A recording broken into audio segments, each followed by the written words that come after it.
Estás escuchando Viernes Conspirativo.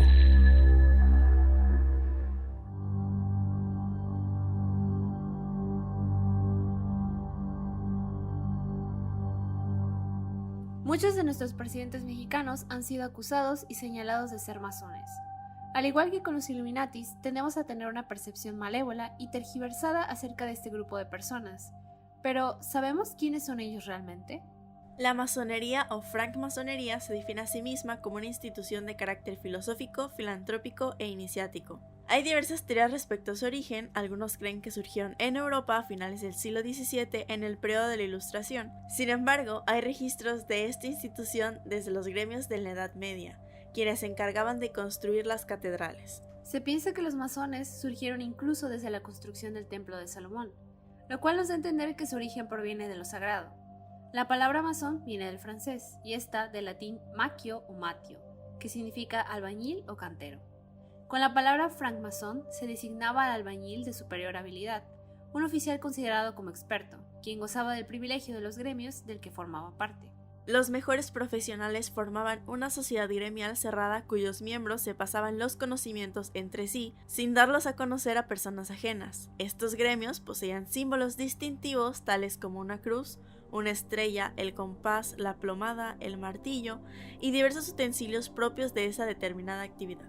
Aquello no solamente les servía como firma de su obra, sino también como cuenta para la suma total del jornal. Tantos bloques como tantas marcas significaba cuánto dinero le debía al gremio. En un inicio, ese era el verdadero propósito de los masones. Lo que actualmente conocemos como la logia masónica dio inicio en Edimburgo, concretamente en la St. Mary Chapel, lugar de donde se tiene registro que, además de los constructores, aparecen otros personajes que ejercían una profesión totalmente diferente: abogados, mercaderes, cirujanos, etc. Fueron ellos quienes patrocinaban los gremios y les prestaban ayuda. Con la constitución de las academias de arquitectura, las hermandades y logias masónicas fueron paulatinamente quedando en manos de los miembros adoptivos o de los francmasones adoptados, tomando una nueva ideología a partir de 1717. En ella, dos pastores protestantes instauraron una nueva constitución, la cual decía que de ahora en adelante la catedral no sería un templo de piedra a construir, sino que el edificio habría de levantarse en honor y gloria del gran arquitecto del universo, es decir, la humanidad. Sus símbolos también adquirieron otro significado: la escuadra para regular las acciones, el compás para mantenerse en los límites con todos los hombres, el delantal, símbolo del trabajo, que con su blancura indicaba el candor de las costumbres y la igualdad. Los guantes blancos le recordaban al francmasón que no debe jamás mancharse las manos con la inquinidad. Finalmente, la Biblia era para regular o gobernar la fe. Podemos definir a la nueva masonería como una organización gremial, fraternal y creyente, teísta o deísta, de origen medieval, cuyo método de enseñanza se basa en la práctica de ritos y en la reflexión sobre símbolos. Rechazan todo aquello que pueda separar o enemistar a los hombres e impedir su unión. Especialmente se prohíbe todo debate sobre asuntos políticos o religiosos. Este punto en específico se convirtió en algo innovador, pues era la primera vez en la historia que una institución civil formulaba como objetivos esenciales la hermandad y la tolerancia religiosa por encima de cualquier otra diferencia de credo, raza o condición social. Rápidamente, esta organización civil atrajo a reyes, emperadores, aristócratas, cardenales, obispos, filósofos, artistas e ilustrados, ya que, a diferencia de otro tipo de asociaciones u organizaciones, los masones no estaban sometidos a ninguna autoridad eclesiástica, estatal o académica.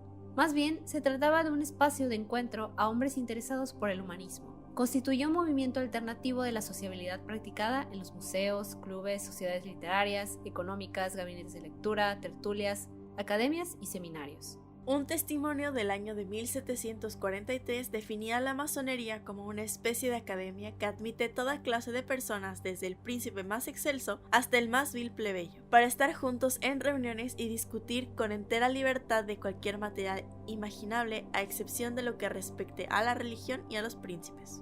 No obstante, es importante mencionar que a pesar de que esta fue la idea regidora de los masones, era evidente que otro tipo de ramas surgirían partiendo de la misma logia.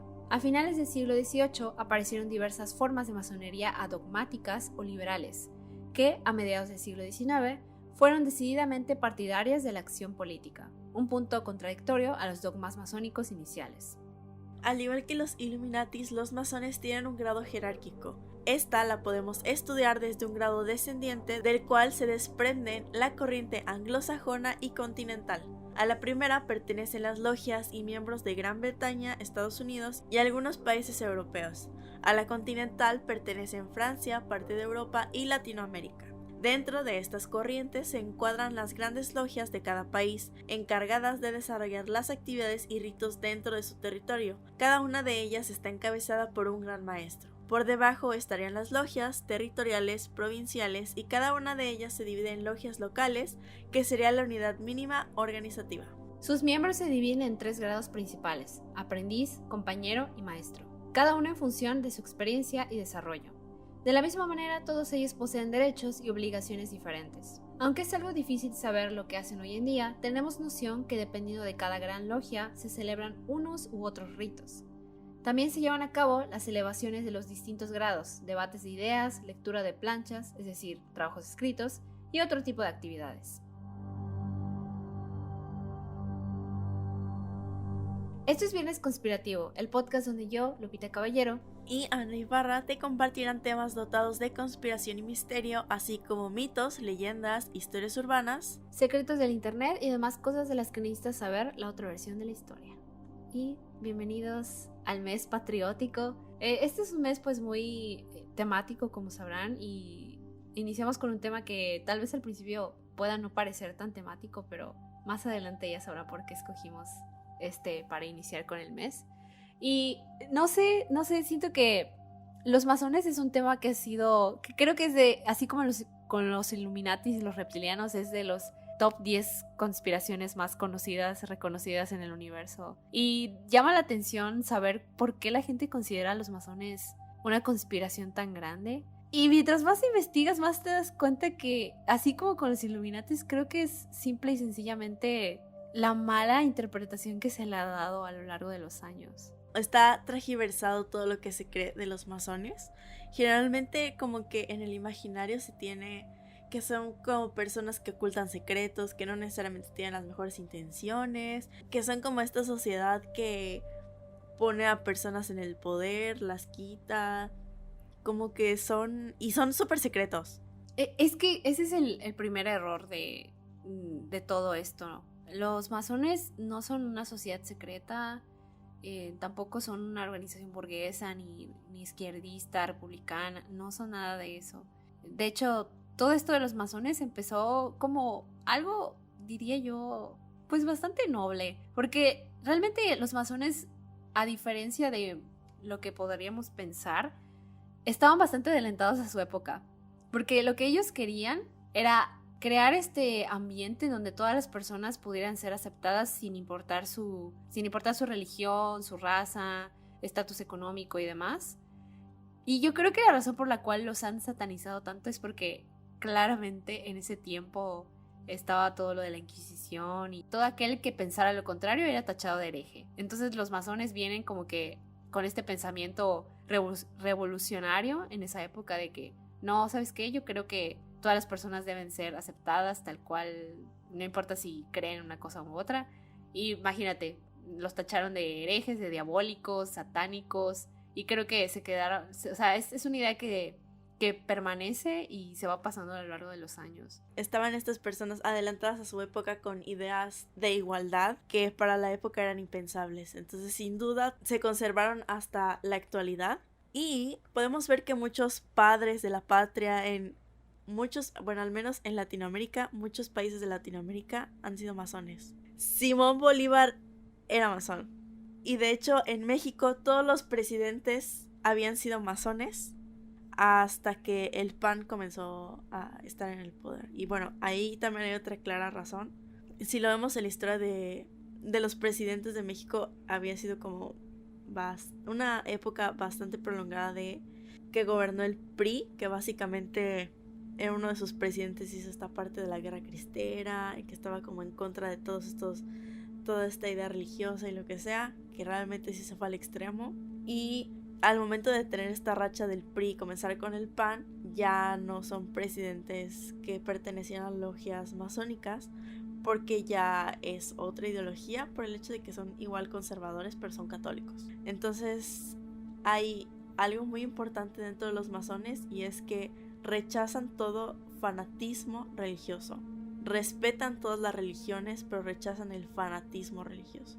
Es que, de hecho, de los principios de los masones era precisamente que no querían hablar de nada que fuera relacionado ni con política ni con religión. Pero pues evidentemente ese tipo de cosas terminaron mezclándose porque, como pudimos escuchar, surgieron varias ramas, y pues esas ramas como que terminaron haciendo de lo que estaban en contra en un inicio.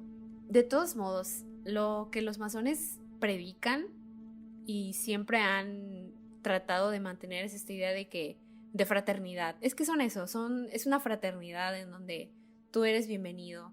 Realmente creo que se confunde mucho igual el concepto con sociedad secreta, porque no es un secreto de que existen estas logias. Incluso pueden ir a sus páginas web, las pueden encontrar su masón de cabecera. Entonces no es realmente como que algo secreto, tampoco son una secta.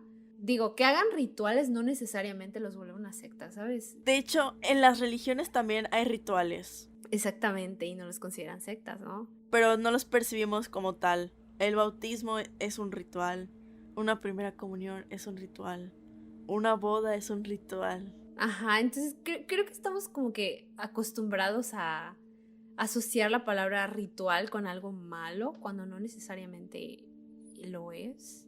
Y pues como tú dices, sí, las religiones hacen eso mismo. Simplemente como que lo tenemos normalizado. Exacto, y no lo ves como algo ajeno o extraño. Los teníamos vistos de una forma muy negativa, y como que ya investigando te das cuenta de que en realidad no eran malas personas, todo lo contrario. Igual descubrí que está como este mito en el que, según si quieres ser masón, como que tienes que ser invitado. Y resulta que no, simplemente con el hecho de que tú desees pertenecer, puedes buscar ahora sí que la logia que te queda más cerca o la que pertenece a tu país o algo así, y puedes unirte. Pues ahí está, se pueden unir si ustedes quieren.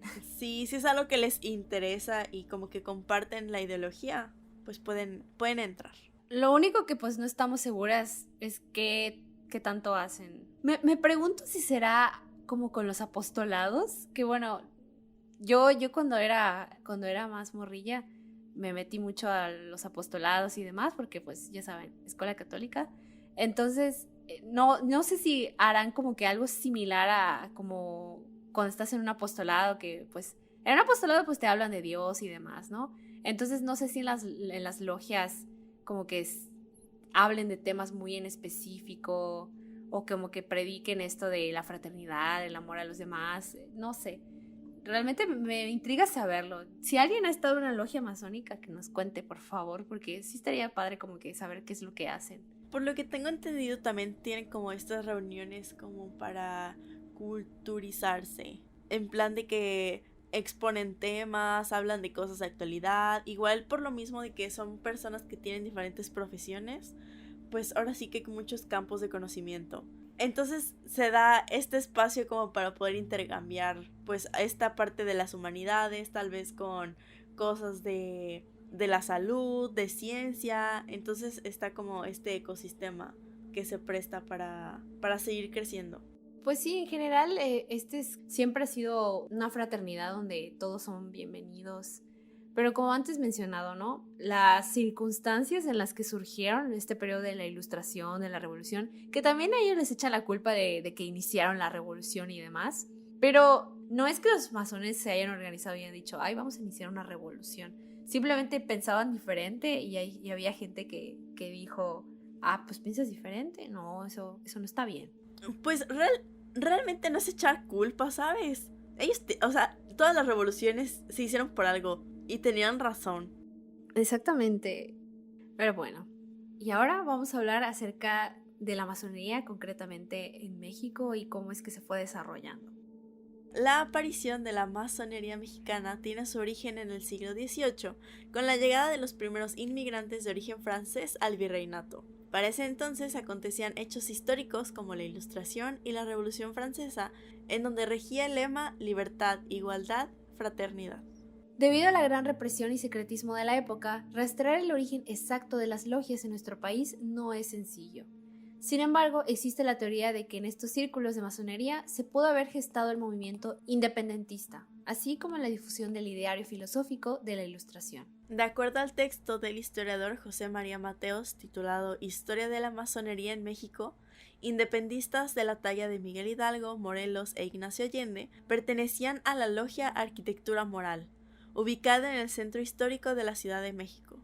Otros nombres importantes como Fray Servando, Teresa de Mier y el emperador Agustín de Iturbide también tienen grandes evidencias de haber formado parte de los masones. Desde sus orígenes en México hasta la actualidad, el rito predominante en la masonería mexicana ha sido el rito escocés antiguo y aceptado, por sus siglas REAA. No obstante, el rito de York, propio de Estados Unidos, vino a crear una división entre las corrientes. Mientras que el escocés apelaba por ideas más conservadores, el rito de York apoyaba el destino manifiesto y el liberalismo estadounidense. Es así como se genera una tercera vertiente en México para el año 1825, llamada Rito Nacional Mexicano, cuyo mayor representante histórico es el presidente Benito Juárez. Otro personaje importante ligado a los masones es Porfirio Díaz, quien también tuvo un papel protagónico en las logias mexicanas. De acuerdo a Rogelio Aragón, tras la restauración de la República por parte de Juárez, se gestó un movimiento de reconciliación nacional entre las esferas políticas, en el cual el expresidente, como muchos mexicanos sabremos, centralizó su propia figura. Díaz buscó erigirse como árbitro supremo de movimientos polarizados como la Iglesia y los laicos, las corrientes masónicas y los liderazgos regionales. En la actualidad existe una gran variedad de logias, entre las que se incluyen grupos paramasónicos, femeninos, mixtos, liberales, religiosos, místicos, políticos, entre otros. Lo cierto es que muchos presidentes y personajes relevantes de nuestra historia mexicana han sido iniciados de la fraternidad y nos han dejado un legado e influencia que repercute, de forma positiva o negativa, en nuestra realidad. Es cierto esto de que muchos presidentes fueron parte de los masones, pero creo que sí tiene un argumento muy válido el por qué pertenecieron a esta logia, dado que, pues, para contextualizando un poco de el periodo de la independencia, pues recordemos que todo esto fue ahora sí que una gran conspiración y es lógico pensar que sí pertenecieron a los masones porque, recordemos, tenían ideas como más de libertad, más de revolucionarias, entonces no se me hace raro. En general, los héroes de independencia son masones. No sé, es algo que nunca te dicen. Pues no, porque recuerda que la educación aquí es primordialmente católica, aunque diga escuela laica, eso no quiere decir que van a poner en los libros de texto de que eran masones. Otra cosa que encontré es que de origen las logias eran masculinas, todas. Y bueno, ya sabemos por qué. Sí, no es de extrañar eso. Pero ahora, ya que hay logias mixtas o solo femeninas, hay ciertas personas más conservadoras que básicamente no toman como válidas las logias mixtas y las femeninas. Eso es muy contradictorio. Sí, literalmente. Dado que, bueno, es que incluso la palabra fraternidad pues tiene su origen etimológico en padre, en lo masculino. Ajá, sí, ¿no? sí, en lo masculino. Por eso está la parte de la sororidad que viene de sor, que es de lo femenino. Pero es realmente contradictorio, ¿no? Porque si estás hablando de que abrazas a todas las personas por igual y no sé qué, y luego sales con eso es como que... Pero pues, bueno. Sí, como lo decimos ya, o sea, personas conservadoras. Sí, siempre dentro de todo tipo de organización, movimiento, etcétera, hay divisiones. O sea, como lo pudimos ver aquí, había una más conservadora, la escocesa, y una más liberal, que era la de York, de Estados Unidos. Esto está interesante la decisión que tomaron. Es como que ni la una ni la otra. Vamos a crear una nueva. Y surgió la mexicana. Bueno, como todo, es esta parte como un sincretismo en la que todo lo que llega pues se tiene que adaptar a lo que hay. No sé, digo, no siento que sea algo necesariamente malo que presidentes hayan pertenecido a una logia. Digo, no, recordemos, no es lo mismo pertenecer a una logia que pertenecer a una sociedad secreta, que a una secta. Y algo importante es que los masones no son una sociedad secreta, pero sí que tienen secretos como toda cosa digo, dentro incluso de las grandes religiones hay secretos y no necesariamente eso las vuelve sociedades secretas. Pues como en todo siempre hay secretos o cosas que no puedes decir, ¿no? Incluso cuando entras a trabajar a algún lugar hay cosas que no puedes decir, pues porque está en tu contrato además, ¿no? Igual recordemos que están basados en una jerarquía y pues claro que está como este tipo de niveles y ¿de qué sirve que tengan niveles si a lo mejor algo que es de nivel 2 o 3 se lo dicen a un nivel 1? Entonces, ¿para qué tienes una jerarquía, no? Cierto. Creo que también va un poco por allá. Y otra frase que encontré mucho que utilizaban era discretos, no secretos. Me encanta, me encanta. ¿Sabes qué? La vamos a volver frase de Viernes Conspirativo, Me gusta, o sea, me gusta porque es algo que es cierto, no necesariamente tienes que... Ahí está, pero no lo gritan. Ajá, y algo que pues igual, si ustedes buscan en internet de que masones, Illuminatis, les va a aparecer también como que el mismo, les van a aparecer los símbolos, ¿no? El compás y la regla y el ojo, que ya sabemos que el ojo no es necesariamente el símbolo de los Illuminatis. Entonces como que se tienden a tomar estos símbolos y lo vuelven algo maligno, malévolo, y pues en realidad no es eso. Creo que mucho ha tenido que ver la influencia religiosa católica que pues está muy presente, al menos en Latinoamérica, ¿no? Que luego las cosas como estas que no son necesariamente parte de la religión se vuelven ya automáticamente como algo malo. Y pues esto, lo que habías mencionado antes, ¿no? A presidentes que son de cierto partido no pertenecen a esto porque son católicos y va en contra de su religión y demás, ¿no?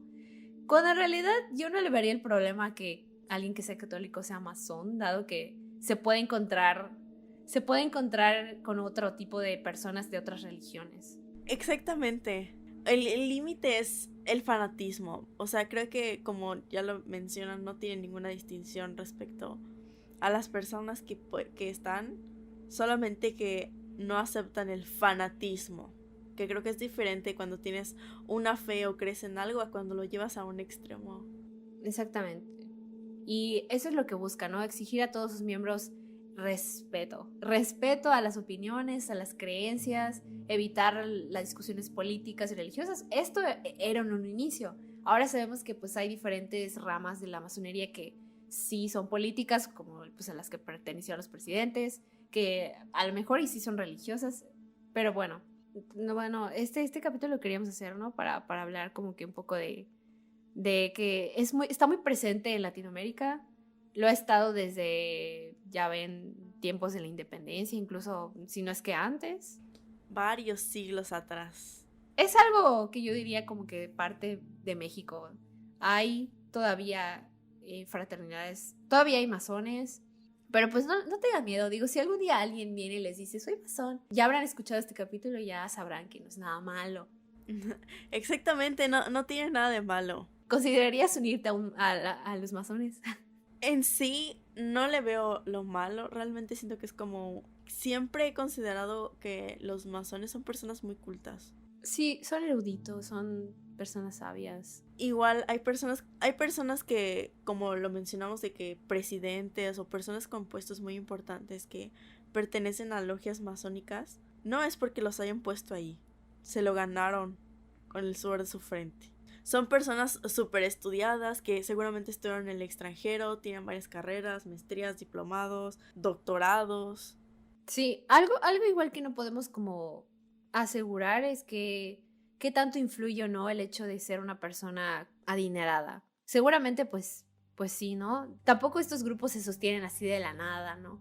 Debe haber personas que financien y demás, entonces yo creo que sí influye bastante el tipo de persona que se una, ya sea si es político, abogado, etc. Pero como ya vimos, en un inicio eran albañiles que simplemente estaban compartiendo sus conocimientos de la arquitectura y de los instrumentos y demás, y ya luego se fueron uniendo otro tipo de personas que nada que ver, ¿no? Pero pues así pasa. Igual recordemos el hecho de que todas estas cosas están dirigidas por personas. Entonces hay veces que por más que tengan muy presentes cuáles son sus valores o cuál es la razón de existir de la organización, como que se dejan llevar por el dinero o por cosas que no los afectan a ellos. Entonces seguramente sí hay logias que no están muy bien alineadas a los preceptos originales. Pero bueno, creo que ahora ya saben un poco más al respecto.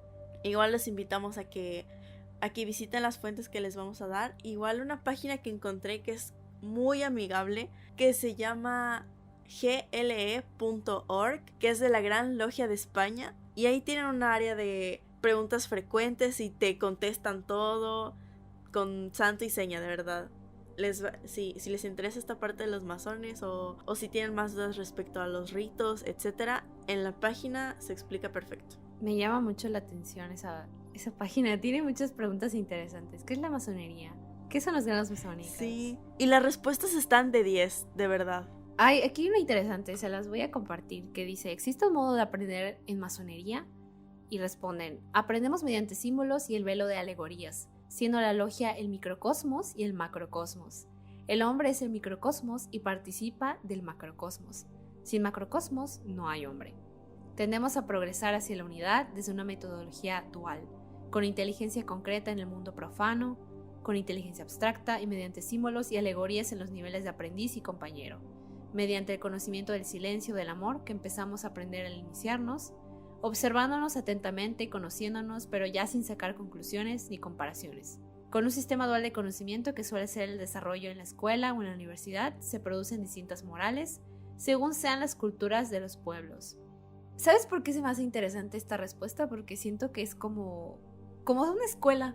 Siento que es como cuando vas a la escuela y te enseñan como que un montón de temas enfocados en una metodología en específico. Aquí y en todo el mundo hay las escuelas no son iguales. Hay escuelas que tienen un enfoque como un poco más humanista, hay otras que tienen un enfoque más como en la educación y demás, ¿no? Entonces me suena que los masones son eso precisamente, como si fueran una escuela, no es que sean una escuela, pero como si fueran una escuela que tiene una metodología muy en específico para enseñarte a ti el amor hacia los demás. Siento que es más como humanista. Sí, sin duda es humanista. Realmente pues no hay nada de malo, como ya lo pueden ver, aquí ellos te responden abiertamente, así que si quieren saber más acerca de los masones pueden entrar a esta página, hay documentales, hay videos de más cosas. Y pues si algún día se unen a una logia, pues nos comparten, bueno, si es que pueden, nos comparten qué hacen. O igual, si pertenecen a una logia, si ya lo hacen, que nos compartan cómo fue que ingresaron, cómo fue que a lo mejor les llamó la atención, el cómo le están pasando, qué experiencias han tenido ahí, el cómo han sentido a lo mejor su evolución personal, que nos compartan. Déjenoslo saber. Invítenos. Las fuentes utilizadas para este capítulo fueron México Desconocido, Política Exterior, Relatos e Historias, Economipedia, Gran Logia y el Museo Virtual de Historia de la Masonería. Les recordamos que tenemos un Linktree y ahí pueden encontrar todas nuestras redes sociales. Tenemos Instagram, Facebook, Twitter, TikTok y pues ahí subimos muchas cosas diferentes. En Instagram es donde estamos un poco más activas y ahí subimos actividades, avances, todas las notificaciones que podamos darles, por ahí se las compartimos. Y recuerden que nos pueden enviar mensaje por cualquiera de esas redes y les respondemos. Si tardamos un poco es porque vida adulta, pero siempre les tratamos de responderles y agradecemos cada vez que nos mandan un mensaje. Sobre todo síganos en Instagram porque ahí es donde usualmente damos los avisos. Igual les adelantamos cuál va a ser el tema del episodio del viernes. Entonces, no se olviden de seguirnos. Nosotros nos despedimos y nos vemos a la próxima.